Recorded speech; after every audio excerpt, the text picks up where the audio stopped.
नमस्कार साथियों, स्वागत है आप सभी का प्रशिक्षण क्लासेज के ऑनलाइन प्लेटफॉर्म पर। मैं अजय दुबे आप सभी का सुपर 30 बैच के जनरल अवेयरनेस की क्लास में हार्दिक स्वागत, हार्दिक अभिनंदन करता हूं। तो हम लोग लगातार कंटिन्यूस वे में पीवाईक्यूज और कॉन्सेप्ट्स पर बात कर रहे हैं कि एनटीपीसी में किस तरीके से हमारे विगत वर्षों में क्वेश्चंस पूछे जा रहे हैं और उसमें जीके के साथ साथ करंट अफेयर का क्या वेटेज रहता है और क्या पैटर्न है, क्या ट्रेंड है क्वेश्चंस बनाने का। उनमें आपको बहुत सारी चीज़ें देखने को मिली होंगी कि अगर हमको जीके तैयार करना है, जनरल अवेयरनेस तैयार करना है एनटीपीसी के लिए, तो क्या पैटर्न रखना चाहिए और किस लेवल तक जाना है।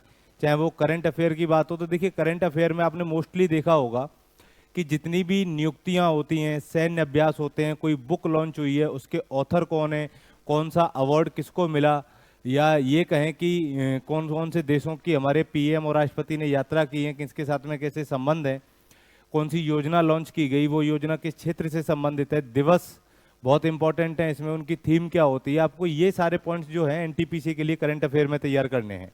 ठीक है, इसके बाद में जीके के लिए आपको बिल्कुल स्टैटिक जीके पढ़ना है अच्छे तरीके से, और स्टैटिक जीके से भी काफ़ी सारे क्वेश्चन आपके सही हो जाएंगे। तो देखिए आज का जो पहला सवाल है हमारा, वो क्या पूछा गया है कि भारत नाम की उत्पत्ति का संबंध प्राचीन काल के किस प्रतापी राजा से है। यानी कि हमारे देश का जो नाम है भारत, तो भारत का नाम भारत कैसे पड़ा, इसके पीछे का क्या इतिहास है, ये मोस्टली लोगों को मालूम होगा कि हमारे यहाँ एक राजा हुए, राजा भरत। ठीक है, तो राजा भरत के नाम पर ही हमारे देश का नाम क्या रखा गया, भारत रखा गया। अब ये भरत कौन से वाले भरत हैं, क्या राम जी के भाई भरत हैं या कुरु वंश के भरत हैं। तो देखिए आपने नाम सुना होगा, एक थे राजा दुष्यंत और इनकी पत्नी थी शकुंतला। इन दोनों ने गंधर्व विवाह किया था।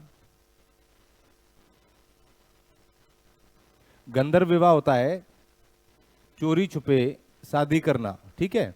और गंधर्व विवाह के पश्चात इन दोनों की जो संतान थी वो भरत पैदा हुए, और भरत ने कुरु वंश की नींव रखी, और इन्हीं की अगली पीढ़ी जो है वो राजा शांतनु के रूप में आए। और राजा शांतनु के बाद में फिर आपने देवव्रत भीष्म का नाम सुना होगा, जिन्हें हम पितामह के नाम से जानते हैं। तो इनके नाम के आधार पर हमारे देश का नाम क्या रखा गया, भारत रखा गया। और ये चक्रवर्ती सम्राट थे, इन्होंने अश्वमेध यज्ञ किया था, और उस समय प्राचीन काल में जो भी व्यक्ति अश्वमेध और राजसूय यज्ञ करता था वो चक्रवर्ती सम्राट माना जाता था, क्योंकि उस क्षेत्र में या उस देश में आने वाले छोटे छोटे स्वतंत्र राज्य उनकी अधीनता स्वीकार कर लेते थे। तो ऐसे राजा को हम क्या कहते हैं, चक्रवर्ती सम्राट कहते हैं, चक्रवर्ती राजा कहते हैं। तो इन राजा भरत के नाम पर ही हमारे देश का नाम भारत रखा गया। अब भारत के बहुत सारे नाम हैं, एक तो भारत हो गया, इंडिया भी भारत को कहा जाता है, भारत को हिंदुस्तान भी कहा जाता है। तो ये सारे नाम कहाँ से आए। अब इंडिया हमको लगता है कि इंग्लिश नाम है, अंग्रेजों ने दिया होगा। इंडिया नाम ईरान से आया है, तो ईरानियों ने भारत को क्या कहा, इंडिया कहा। और हिंदुस्तान जो है ये फारस से आया है, तो फारसी भाषा का शब्द है कौन सा आपका, हिंदुस्तान, हिंदू, हिंदी, ये सब उर्दू के शब्द हैं जो फारस से चले, इसीलिए ये फारसी भाषा का शब्द हो जाएगा। तो ये भारत के कॉन्स्टिट्यूशन में भी हमारे में एक आर्टिकल आता है, आपने देखा होगा अनुच्छेद 1, और संविधान का अनुच्छेद 1 भी भारत में नाम को लेकर के काफी विवाद में रहा अभी रिसेंट में, कि भारत में 2 नाम क्यों होने चाहिए एक देश के। क्योंकि उस आर्टिकल में लिखा है भारत, इंडिया अर्थात भारत, या इंडिया दैट इज भारत,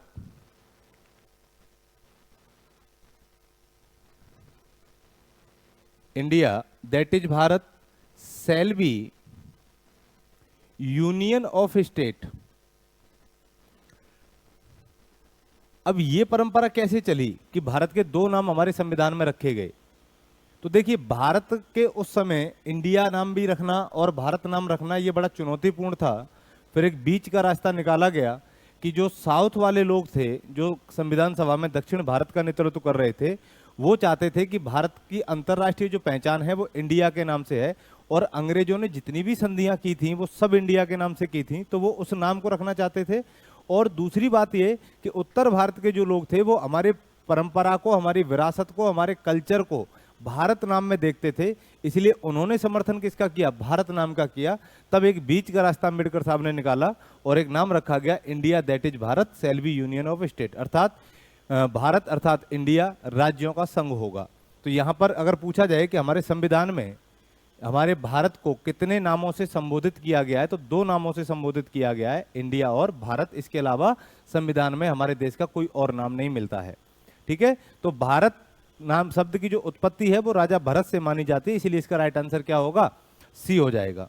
अगला सवाल क्या है कि भारत का सबसे बड़ा शहर कौन सा है।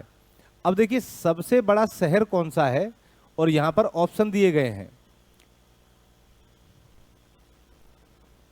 इसके बेसिस पर पता करना है कि वो क्षेत्रफल के आधार पर पूछ रहा है या जनसंख्या के आधार पर पूछ रहा है।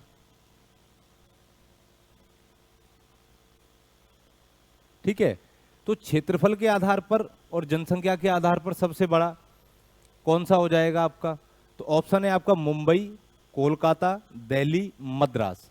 तो मुंबई की जो पॉपुलेशन है दोस्तों वो है लगभग 20 मिलियन, यानी कि 2 करोड़ के आसपास, और कोलकाता की जो पॉपुलेशन है ये है लगभग 1.4 करोड़ के आसपास, और मद्रास की जो पॉपुलेशन है आपकी ये है 1 करोड़ के आसपास, और दिल्ली की जो पॉपुलेशन है दोस्तों आपकी, दिल्ली की पॉपुलेशन है 1.9 करोड़। अब ये जो आंकड़े हैं ये जनगणना 2011 के आंकड़े हैं।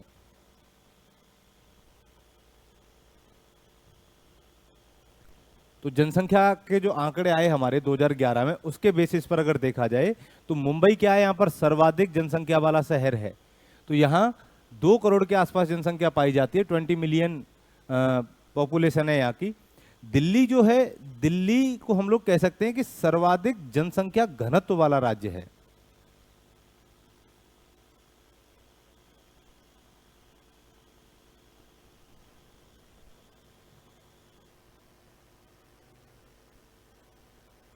ये क्या हो जाएगा आपका, सबसे ज्यादा जनसंख्या घनत्व, पॉपुलेशन डेंसिटी अगर कहीं पाई जाती है तो वो दिल्ली में पाई जाती है। ठीक है, अगला सवाल, अगला सवाल है कि भारत की सबसे ऊंची मीनार कौन सी है।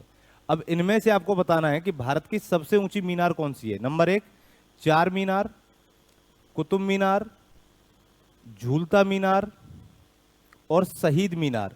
तो इनमें से कौन सी मीनार है जो सबसे ऊंची मीनार मानी जाती है आपकी। अब देखिए इसका जो राइट आंसर है दोस्तों वो कुतुब मीनार होगा। और कुतुब मीनार का जो निर्माण है ये किसने शुरू किया था, यहां से इतिहास में क्वेश्चंस आपको देखने को मिल जाएंगे। तो कुतुब मीनार का निर्माण काल प्रारंभ हुआ था कुतुबुद्दीन ऐबक के समय पे। अब कुतुबुद्दीन ऐबक कौन था, कुतुबुद्दीन ऐबक गुलाम वंश का संस्थापक था। ये कौन था, गुलाम वंश का संस्थापक था। और ये मोहम्मद गौरी का गुलाम था जिसे गवर्नर बना के नियुक्त किया गया था। बाद में इसने दिल्ली में गुलाम वंश की स्थापना की, जिसे हम लोग ममलूक वंश भी कहते हैं।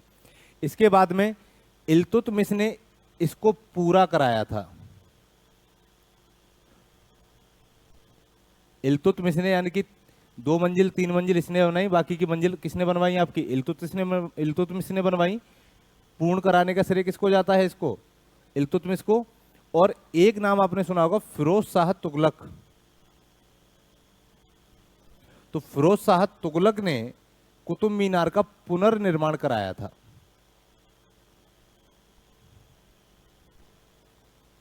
ठीक है, तो इसका जो राइट आंसर होगा वो क्या हो जाएगा, कुतुब मीनार हो जाएगा। अब कुतुब मीनार की जो ऊंचाई है वो है 72.5 मीटर। कितनी है, 72.5 मीटर, या ये कहें कि 237.8 फीट।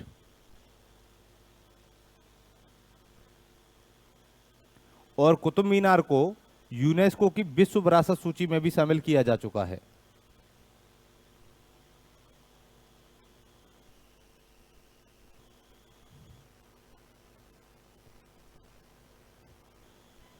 ठीक है। अब ये कुतुब मीनार स्थित कहां पर है, तो ये दिल्ली में स्थित है। और कुतुबुद्दीन ऐबक ने इसके अलावा एक 2.5 दिन का झोपड़ा भी बनवाया था अजमेर में, संस्कृत विद्यालय को तोड़ करके। ये भी इनकी स्थापत्य का एक उदाहरण हो जाएगा यहाँ पर, कि इसके अलावा इन्होंने और कौन सा कार्य किया था स्थापत्य के क्षेत्र में, तो 2.5 दिन का झोंपड़ा और कुतुब मीनार। ठीक है। अगला सवाल क्या है? अगला सवाल है कि भारत का प्रथम महिला विश्वविद्यालय कौन सा है, यानी कि भारत में ऐसी कौन सी यूनिवर्सिटी है जो सबसे पहली यूनिवर्सिटी मानी जाती है महिलाओं को लेकर के। पहला है ऑप्शन श्री पद्मावती महिला विश्वविद्यालय, SNDT महिला विश्वविद्यालय, वनस्थली विद्यापीठ और SLR महिला विश्वविद्यालय, ऐसा LSR महिला विश्वविद्यालय। तो इनमें से कौन है? देखो, SNDT विश्वविद्यालय जो है ये भारत का पहला महिला विश्वविद्यालय है और इसकी जो स्थापना है ये 2 फरवरी 1916 को हुई थी। कब हुई थी इसकी स्थापना? 2 फरवरी 1916 को हुई थी। ठीक है। और इसके जो संस्थापक थे वो कौन थे? वो थे आपके राधा कृष्णन नायडू।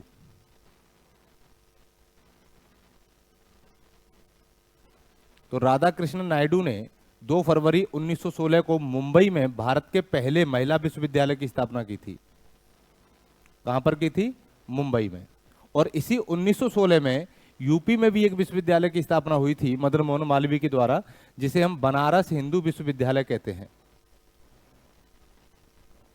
तो बनारस हिंदू विश्वविद्यालय की स्थापना आपके काशी में की गई, BHU कहते हैं इसको शॉर्ट में। ठीक है। ये भी 1916 में स्थापित हुआ था, इसलिए सबसे पुराना कौन सा माना जाएगा आपका? यही माना जाएगा। ठीक है। और फिर इसके बाद में पद्मावती विश्वविद्यालय आपका 1983 में स्थापित हुआ था और लेडी श्री राम महिला विश्वविद्यालय आपका दिल्ली में है। ठीक है।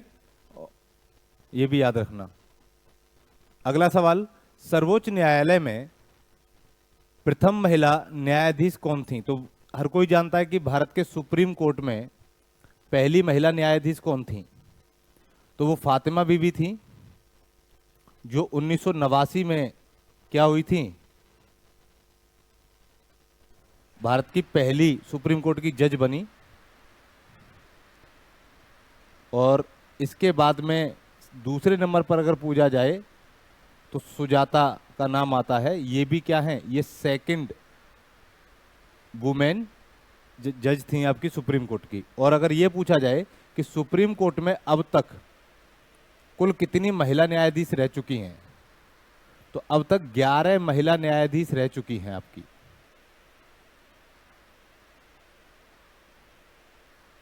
ठीक है। तो टोटल अब तक 11 हैं। पहली आपकी फातिमा बीबी है और दूसरी सुजाता है। तो ये नाम आपको याद रहेगा। ऑप्शन सी आपका सही है। अगला सवाल, निम्नलिखित में से कौन सा अक्षांश भारत से होकर गुजरता है? भूमध्य रेखा, मकर रेखा, आर्कटिक वृत्त और कर्क रेखा। तो एक एक करके मैं चारों पे बात कर लेता हूं। आपकी जो इक्वेटर लाइन है, भूमध्य रेखा है, क्या ये भारत से होकर गुजरती है? ये नहीं गुजरती, क्योंकि भारत जो है वो भूमध्य रेखा के उत्तर में स्थित है, इसीलिए भारत के नीचे से होते हुए गुजर जाती है। तो भूमध्य रेखा आपके एक तो नॉर्थ अमेरिका से गुजरती है, दूसरा अफ्रीका से गुजरती है, तीसरा एशिया से गुजरती है। उसके बाद में सेकंड नंबर पे आपका मकर रेखा, ट्रॉपिक ऑफ कैप्रिकॉर्न, तो ये गुजरती है आपकी साउथ अमेरिका, साउथ अमेरिका के बाद में अफ्रीका, अफ्रीका के बाद में ऑस्ट्रेलिया, जिसे हम ओशिनिया भी कहते हैं, और फिर है आपका आर्कटिक वृत्त या आर्कटिक सर्किल। ये गुजरता है आपका यूएसए, या मैं ये कहूं कि नॉर्थ अमेरिका,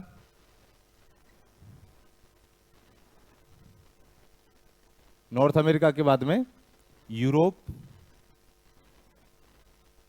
और एशिया। ठीक है। अब एक चीज याद रखना कि कई बार ऐसे क्वेश्चन पूछ लिए जाते हैं कि कौन सी नदी भूमध्य रेखा को 2 बार काटती है, कौन सी नदी कर्क रेखा को 2 बार काटती है, और कौन सी नदी मकर रेखा को 2 बार काटती है। तो यहां से भी कई बार क्वेश्चन पूछे गए हैं। और कर्क रेखा कहाँ कहाँ से होते हुए गुजरती है आपकी, कौन कौन से महाद्वीप से होकर गुजरती है? तो कर्क रेखा गुजरती है आपकी नॉर्थ अमेरिका, अफ्रीका और एशिया। तो यहां पर आपको कॉमन क्या लग रहा है कि ये तीनों रेखाएं, मकर रेखा, भूमध्य रेखा और आपकी कर्क रेखा, ये कौन से एक महाद्वीप से होते हुए गुजरती हैं? तो वो है आपके अफ्रीका महाद्वीप से, इन तीनों से होकर गुजरती है। तो भूमध्य रेखा को दो बार जो नदी काटती है विषुवत रेखा को, वो है आपकी कांगो या जायरे नदी। अफ्रीका में ये क्या करती है, भूमध्य रेखा को दो बार काटती है, और मकर रेखा को दो बार काटती है आपकी लिम्पोपो नदी साउथ अमेरिका में, और कर्क रेखा को दो बार काटती है आपकी माही नदी भारत में, राजस्थान एमपी वाले क्षेत्र में, ठीक है। तो माही नदी कर्क रेखा को दो बार काटती है, लिम्पोपो नदी मकर रेखा को दो बार काटती है, और जायरे नदी जो है आपकी किसको काटती है, भूमध्य रेखा को दो बार काटती है। क्वेश्चन क्या पूछा गया है कि which of the following latitudes Passage through India, कि भारत से कौन सी रेखा आपकी क्रॉस होती है। तो देखो ये आपका इंडिया है, और इंडिया के बिल्कुल बीचों बीच से एक रेखा गुजरती है 23.5 डिग्री नॉर्थ लैटिट्यूड, और 23.5 डिग्री नॉर्थ लैटिट्यूड को ही हम लोग क्या कहते हैं, कर्क रेखा कहते हैं। और ये कर्क रेखा भारत के कितने राज्यों से होकर के गुजरती है? तो 8 राज्यों से होते हुए गुजरती है।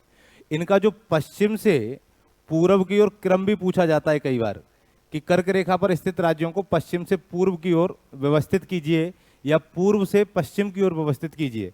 तो सबसे पहले राज्य आता है आपका गुजरात, दूसरे नंबर पर आता है आपका मध्य प्रदेश, तीसरे नंबर पे आता है आपका राजस्थान, सॉरी पहले नंबर पे आपका गुजरात है, दूसरे नंबर पे राजस्थान है, तीसरे पे आपका मध्य प्रदेश है,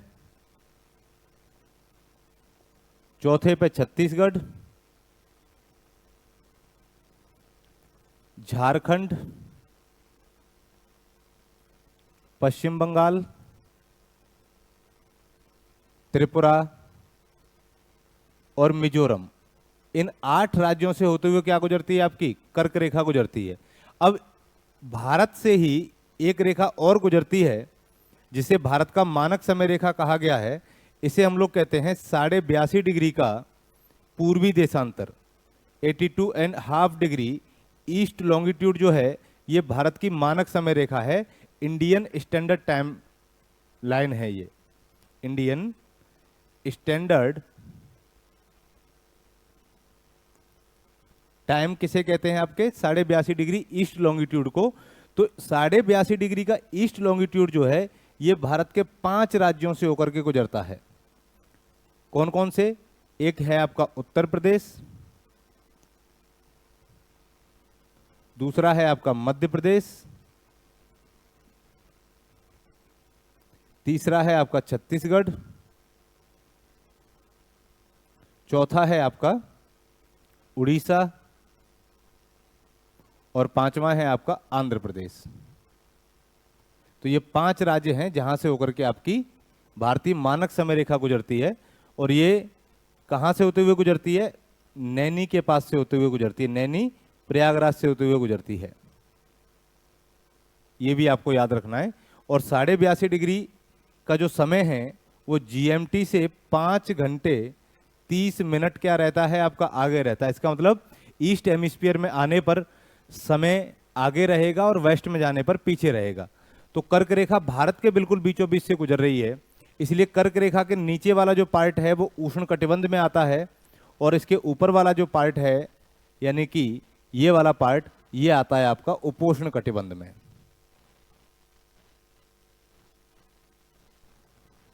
तो क्या राइट आंसर हो जाएगा इस क्वेश्चन का?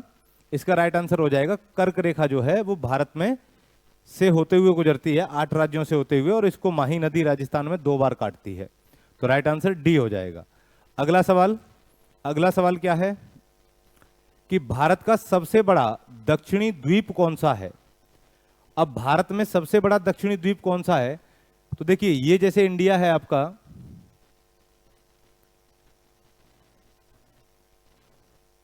और इंडिया के इस तरफ अंडमान निकोबार द्वीप है, और अंडमान निकोबार द्वीप को भी हम दो भागों में बांटते हैं। कौन कौन से, एक अंडमान और दूसरा निकोबार।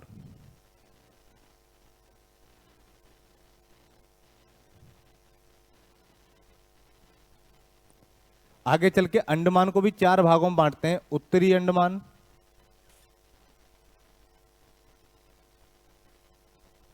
मध्य अंडमान, मिडिल अंडमान जिसे कहते हैं, तीसरा है आपका दक्षिणी अंडमान,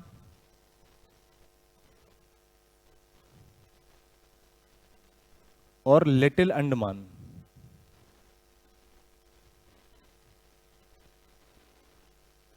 और लिटिल अंडमान। क्लियर है यहां तक। तो देखिए इसके बाद में निकोबार को भी हम क्या करते हैं, तीन भागों में बांटते हैं।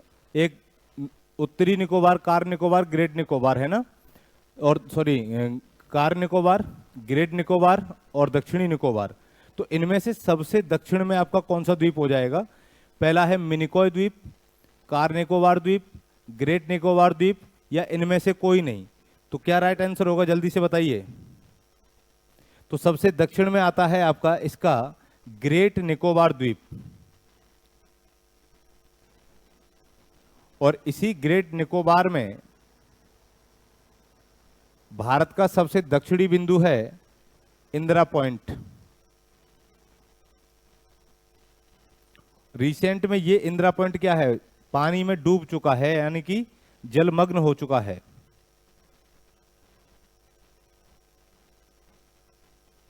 ये भारत का सबसे दक्षिणी बिंदु हो जाएगा।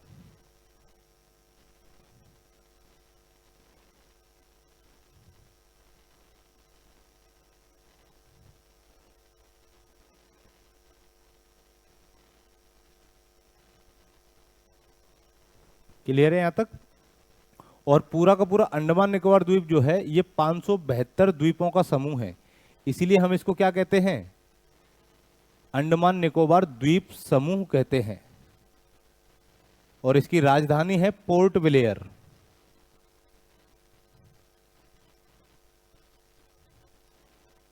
चलिए अगला सवाल, तो यहां पर हो जाएगा आपका आंसर ग्रेट निकोबार, ठीक है।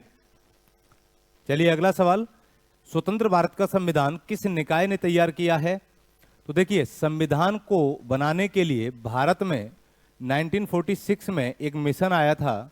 मैं पिछले लेक्चर में भी इस पर बात कर चुका हूं, कैबिनेट मिशन, जिसमें 3 सदस्य शामिल थे, एक अध्यक्ष और 2 अन्य सदस्य। अध्यक्ष का नाम था सर स्टैफर्ड क्रिप्स, और बाकी 2 सदस्य जो थे वो सर पैथिक लॉरेंस और एवी अलेक्जेंडर थे। तो उनके रिकमेंडेशन के आधार पर ही भारत में संविधान सभा का गठन हुआ था, और संविधान सभा जो है इसने ही हमारे संविधान को तैयार किया था, ठीक है। तो संविधान का निर्माण संविधान सभा ने किया था, और संविधान को बनने में जो टोटल समय लगा वो 2 साल 11 महीने और 18 दिन का लगा। टोटल टाइम कितना लगा, 2 साल 11 महीने 18 दिन, और संविधान को बनाने में लगभग 64 लाख रुपए का खर्चा आया था, ठीक है। 64 लाख में थोड़ी सी अमाउंट कम था, उसी का खर्चा आया था। तो ऑप्शन क्या हो जाएगा आपका यहां पर, बी हो जाएगा। और संविधान सभा के जो चुनाव हुए थे वो जुलाई अगस्त 1946 में हुए थे, और इसमें 2 पार्टियां थी मुख्य रूप से, मुस्लिम लीग और कांग्रेस। और कांग्रेस ने 296 सीटों में से 208 सीटें प्राप्त की थी, मुस्लिम लीग ने 73 सीटें प्राप्त की थी, और 15 सीटें जो थी वो स्वतंत्र उम्मीदवारों ने जीती थी, अन्य उम्मीदवारों ने जीती थी। इसलिए 296 सीटों पर ही केवल मतदान हुआ था 389 सीटों में से, और 93 सीटें देशी रियासतों के प्रतिनिधियों द्वारा चुनी जानी थी, इसलिए वो मनोनीत सदस्य थे। और 296 जो सदस्य थे आपके संविधान सभा के, ये निर्वाचित सदस्य थे। अगला सवाल क्या है कि निम्नलिखित में से कौन भारतीय संविधान की प्रारूप समिति के अध्यक्ष थे। तो ये क्वेश्चन एक बार और पूछा जा चुका है एनटीपीसी में, और वहां पर पूछा गया था कि प्रारूप समिति में टोटल कितने सदस्य शामिल थे। तो अगर हम अध्यक्ष को भी शामिल कर लेते हैं तो कुल सदस्यों की संख्या हो जाती है 8, और अगर अध्यक्ष को शामिल नहीं करते हैं तो संख्या होती है आपकी 7। तो प्रारूप समिति के जो अध्यक्ष थे ये आपके डॉक्टर भीमराव अंबेडकर थे। तो भीमराव अंबेडकर को ही ड्राफ्टिंग कमेटी का मेंबर चेयरमैन बनाया गया था, और इनके अलावा 7 मेंबर इसमें और शामिल थे, ये भी याद रखना है आपको। क्लियर है यहां तक? राजेंद्र प्रसाद जो है ये झंडा समिति के सदस्य थे। सच्चिदानंद सिन्हा अस्थायी अध्यक्ष थे हमारी संविधान सभा के। ठीक, अगला सवाल है कि निम्नलिखित में से कौन सा निर्देशक सिद्धांत गांधीवादी विचारधारा पर आधारित है। तो which of the following directive principles is based on Gandhian ideology. तो देखिए हमारे जो डीपीएसपी हैं, directive principle of state policy, जो है ये संविधान के भाग 4 में दे रखे हैं, और अनुच्छेद 36 से लेकर 51 तक इनका वर्णन मिलता है, और हमने डीपीएसपी आयरलैंड के संविधान से ग्रहण किए हैं। और हमारे डीपीएसपी में 3 दर्शन आपको दिखाई देंगे, गांधीवादी दर्शन, उदारवादी दर्शन और समाजवादी दर्शन। इसी पर हमारा पूरा डीपीएसपी डिसाइड किया गया है। तो यहां गांधीवादी दर्शन जो है, इनमें से कौन सा आर्टिकल है? तो देखते हैं। पुरुषों और महिलाओं के लिए समान काम के लिए समान वेतन, बच्चों को शोषण और नैतिक पतन से बचाना, सभी नागरिकों के लिए समान नागरिक संहिता या कुटीर उद्योगों को बढ़ावा देना। देखिए गांधी जी हमेशा कुटीर उद्योगों को, हस्तशिल्प उद्योगों की बात करते आए हैं, इसलिए गांधीवाद विचारधारा से प्रभावित जो आपका आर्टिकल हो जाएगा वो कौन सा हो जाएगा? कुटीर उद्योगों को बढ़ावा देने से संबंधित हो जाएगा। तो ये गांधी जी से संबंधित क्या हो गया आपका? गांधीवादी विचारधारा से संबंधित हमारा डीपीएसपी है। इसके बाद अगला सवाल है कि उस साम्राज्य का नाम क्या है जिसने 883 से 627 ईसा पूर्व तक मध्य पूर्व पर शासन किया था। ऑप्शन ए बेबीलोनियन साम्राज्य, ऑप्शन बी मेरोविंगियन साम्राज्य, ऑप्शन सी फारसी साम्राज्य, ऑप्शन डी असीरियन साम्राज्य। देखिए कई बार एक सवाल एनटीपीसी ऐसे भी दे देता है जो आपको वर्ल्ड हिस्ट्री से होंगे, जो आपने कभी देखे नहीं होंगे, सुने नहीं होंगे, लेकिन इस क्वेश्चन का जो राइट आंसर है वो असीरियन एम्पायर है। तो असीरियन एम्पायर जो था वो मध्य पूर्व में 883 ईसा पूर्व से लेकर के 627 ईसा पूर्व तक इसने शासन किया था, इसलिए ऑप्शन क्या हो जाएगा आपका? डी सही हो जाएगा। अगला सवाल है कि सम्राट ऑगस्टस किसका दत्तक पुत्र था। तो जो सम्राट ऑगस्टस था वो जूलियस सीजर का दत्तक पुत्र था। इन्होंने क्या किया था? इनको गोद लिया था, और गोद लेने के बाद में इन्होंने इसको राजा बनाया था। अगला क्वेश्चन, 1832 ईस्वी में किस प्रमुख शहर ने पहली शहरी ट्रॉम लाइन सेवा शुरू की थी? तो 1832 ईस्वी में दोस्तों वियना ने क्या किया था? ट्रॉम सेवा शुरू की थी। उसके बाद में बाकी शहरों ने भी इसको अपना लिया था। अगला है जर्मनी का पुनः एकीकरण किस वर्ष हुआ? तो देखिए जर्मनी का पुनः एकीकरण हुआ था 1990 में, और पूर्ण हुआ था 1991 में जाकर के। तो आपका राइट आंसर क्या होगा? 1991 हो जाएगा। तो जर्मनी का पुनः एकीकरण कब होता है? 1991 में होता है। तो ये था आज का हमारा लास्ट क्वेश्चन। उम्मीद करता हूं कि बहुत अच्छे तरीके से आपको चीजें समझ में आ रही होंगी, और एक पैटर्न आपको पता चल गया होगा एनटीपीसी का, कि एनटीपीसी किस पैटर्न पर आपसे क्वेश्चंस की डिमांड करता है। तो तब तक के लिए आप मस्त रहिए, व्यस्त रहिए। थैंक यू, धन्यवाद।